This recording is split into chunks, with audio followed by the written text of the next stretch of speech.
pagdiriwang na ito ay ginaganap sa tuwing buwan ng Mayo.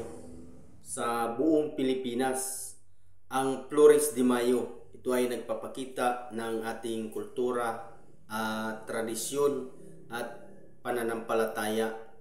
Ang Flores de Mayo ay kilala rin bilang piyesta ng mga bulaklak, ay isang tradisyonal na piyesta sa Pilipinas tuwing buwan ng Mayo. Ito ay bilang parangal sa mahal na Birheng Maria at paggamit ng mga makukulay na bulaklak sa mga prosesyon at dekorasyon. Isa itong mahalagang tradisyon na nagpapakita ng ating pananampalataya, kultura, kagandahan ng bawat Pilipino.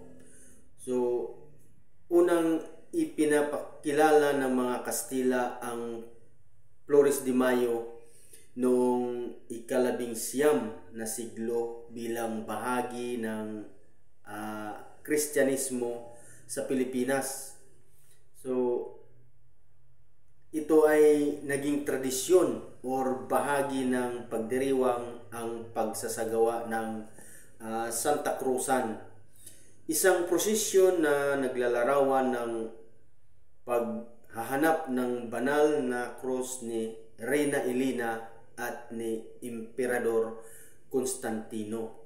So, tuwing buwan ng Mayo, ginaganap ito ang Flores de Mayo sa buong kapuluan ng Pilipinas o sa buong Pilipinas, at ito ay pinapakita ang tradisyon, pananampalataya, kultura, ang pagpaparada ng mga bulaklak or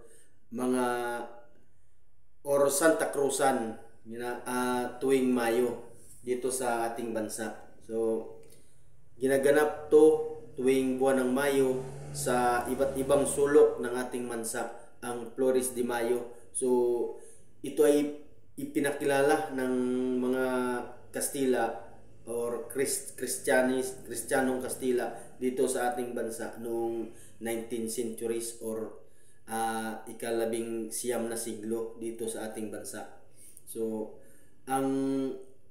ito ay pista ng mahal na Birheng Maria at ang parada ng mga bulaklak or Santa Cruzan. Flores de Mayo, tuwing buwan ng Mayo, ang selebrasyon or ang pagdiriwang dito sa buong Pilipinas.